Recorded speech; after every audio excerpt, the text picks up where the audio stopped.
Ba ba ba. Bum, ba, bum, ba, bum, ba, ba, ba, ba, ba. Hey guys, Me312 here with Chubby1245, and today we're going to do a quick video trying to explain as much as possible about kingdoms, what you need for kingdom, and what you need for sieges, and how that all that shit works. So first off is what you need to make a kingdom. So how many people do you need to make a kingdom, Chubby? You need 5, including the king. That's right. So you have to have 5 people to make a kingdom, and you can have 1 lord per 5 people in your kingdom. And you need a king, obviously. The king has to make the kingdom. So this is our kingdom. This is Athens, and every kingdom needs a front gate, and this is our front gate. We got a cool plugin where you press buttons and the gate comes down, and then you press the button again, and the gate goes up.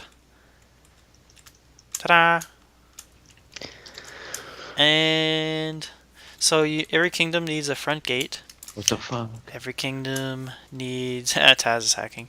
Every kingdom needs a keep. So this is our king's keep. The king, Mr. King Silent Assassin 3 lives in this keep. And the king's keep must have a throne room. And the throne room in here is this right here. His vault. Yeah, his vault. That's his throne room. And also in your kingdom you have to house all of your people. So you have to have housing, i.e. all these houses like we made, for every person in your kingdom. And yeah, now let's talk about lord's keeps. So you're allowed to have 1 lord per 5 people, and you can make them lord's keep either detached or attached to your kingdom. In our case, we have our lord's keeps attached, and basically lord's keeps house 1 lord and any knights or nobles that want to live with them. You can't have peasants living with them because they're peasants. And each lord's keep has to have a throne room, and this is my throne room here. Now you can have as many lord's keeps as you have lords. Lords must live in them, you claim them, etc., etc. Now, sieges. In order to siege... Should I explain it? Sure, go explain as much as you can. Go. So, to siege, basically one faction will declare a siege on you. For you to declare a siege on someone, the defending faction has to have a king or a lord online and 2 other members in the faction online. At the beginning of a siege, an admin will unclaim your gate, so the other faction is able to TNT cannon it. No obsidian gates or anything that's impossible to blow up. When sieging, you cannot blow up any other thing than the gate. If you blow up the walls, then you'll probably just get penalized for that.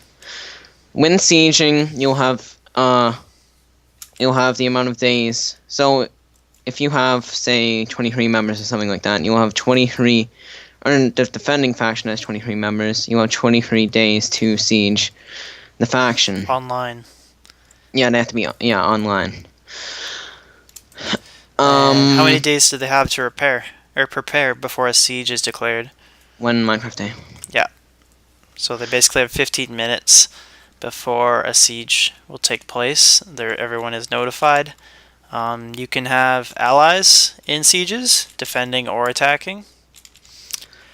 And what's the goal? Like, what is the goal of a siege? Kill everybody inside, or kill everybody inside the keep. Hold it for 1 MC day. Yep. You have to hold the throne room. Also, you need to notify an admin before you start the siege. Yep, an admin has to be present at all sieges. That's just so that we don't have... They more or less are going to be acting as a guide and a referee. Make sure that nothing isn't allowed or unfair that happens. So yeah, if we went to siege Athens, you'd have to blow down the front gate. You'd have to run, and you're not allowed sieging a king's castle before you siege all of the other lords' castles. And each faction can siege another faction once per day. Yep. So after you get up to this lord's keep, people are going to be defending it, and the attackers will have to get in there and kill everyone and hold the throne room for 1 MC day, so basically 15 minutes. It's quite difficult, especially if there's not many people on, but if you have a lot of it, if you have a large attacking force, then you should be able to crush them. Should we talk about vassals now? Yeah. Well, after you siege all the Lord's Keep, well, let's talk about what happens when you win a Lord's Keep. When you win a Lord's Keep, you can either disband or unclaim it, so you basically destroy it, or you can claim it yourself and put a lord living in it. And if you claim it yourself, then you obviously can be sieged at that castle point or at that Lord's Keep. And Yeah, so basically, same thing with your kingdom or your King's Keep. Yep. Well, it's a little bit different with the King's Keep. If they take that over, it's basically your whole kingdom. Yeah. Really. So if they take over the King's Keep, then you're basically in deep shit. You've lost all of your Lord's Keeps, and if you lose the King's Keep, the winning team has two options. They can either, one, destroy the enemy faction. That means disbanding, and all of the losing members lose their ranks. They become peasants. Or you can make them your vassals, it's called, and that basically entails that their kingdom stays intact, but they are your servants, basically. The lords of the defending kingdom and the king all get deranked to noble, and the winning kingdom has to put one of their lords inside the king's castle as a lord over the other guys. And what happens is the king's castle, or the King's Keep, gets unclaimed and reclaimed by the winning guys.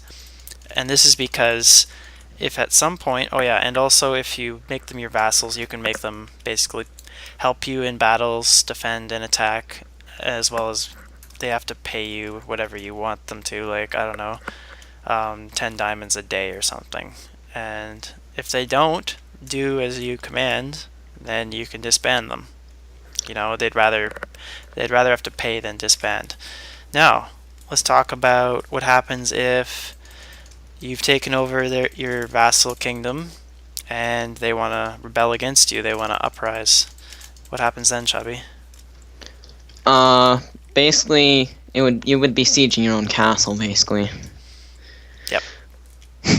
So the defending lord of the previous winning faction would have to defend the castle which they had already taken from the serfs and the defeated vassal faction. Now the thing is if you don't win while you're a vassal faction, then the chances are you're gonna get disbanded for mutiny. They're gonna just either abuse the fuck out of you or disband you. Yeah. You'll be a little rape bitch. Yep. Yeah. That's fun. So, how about the Emperor rank? Oh yeah, we have an Emperor rank that we're working on. I think it's almost done. I made a kit for it and stuff. And the Emperor rank is basically the king with the most vassals. And they don't get anything special really, do they? I just gave them a king. I just gave them a king kit. Same cooldown. I think it's like 12-hour cooldown. They're declaring siege on us. Well, we gotta go defend. Actually, no, they can't. Our king's not on. Okay. Nah. Okay. Anything else to add to this quick little tutorial?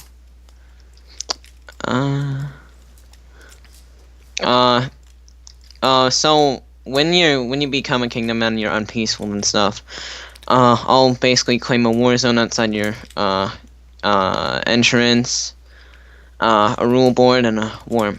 So Okay. people can sneak in and kill. If you go into an Basically. enemy kingdom without permission, you're in trouble though, because they can kill you and they can do what's called outlaw you. The king can outlaw you, which basically deranks you back to peasant or outlaw. I mean. So don't get caught doing shit. Don't do shit.